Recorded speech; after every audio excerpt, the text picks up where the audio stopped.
The World Trade Organization and its 164 member states is supposed to manage world trade and settle trade disputes.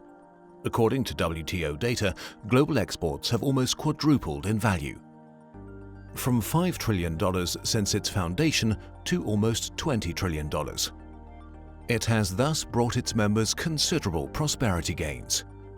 However, it is repeatedly in the crossfire of criticism, such as the WTO has medieval structures, is undemocratic, and discriminates against the Global South. It acts as an extension of multinational corporations and is blind to the environment and human rights. In recent years, the WTO's dispute settlement procedure has virtually been suspended by the non-appointment of judges. Furthermore, there's a global tendency towards increased protectionism. America First, immense Chinese state subsidies, and the imbalances in market access are just some of the unresolved challenges. The EU is currently seeking WTO reform in the Ottawa Group, an alliance of the willing, including Australia, Brazil, Canada, Mexico, and Chile.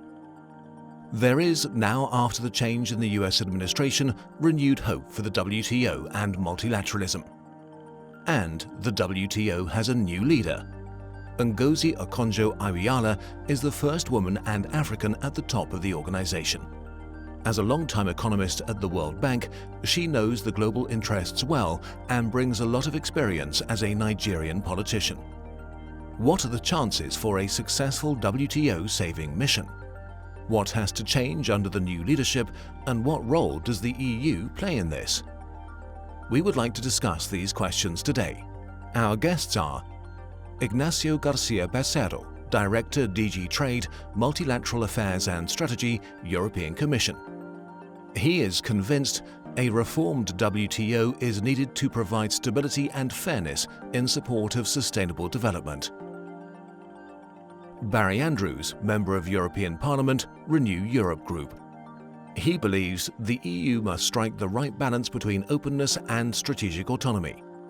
Strong bilateral and multilateral relations with our trading partners are the best way of guaranteeing a stable and predictable trading environment. Professor Galina Kolev, Head of Research Group Macroeconomic Analysis and Forecast at the IW.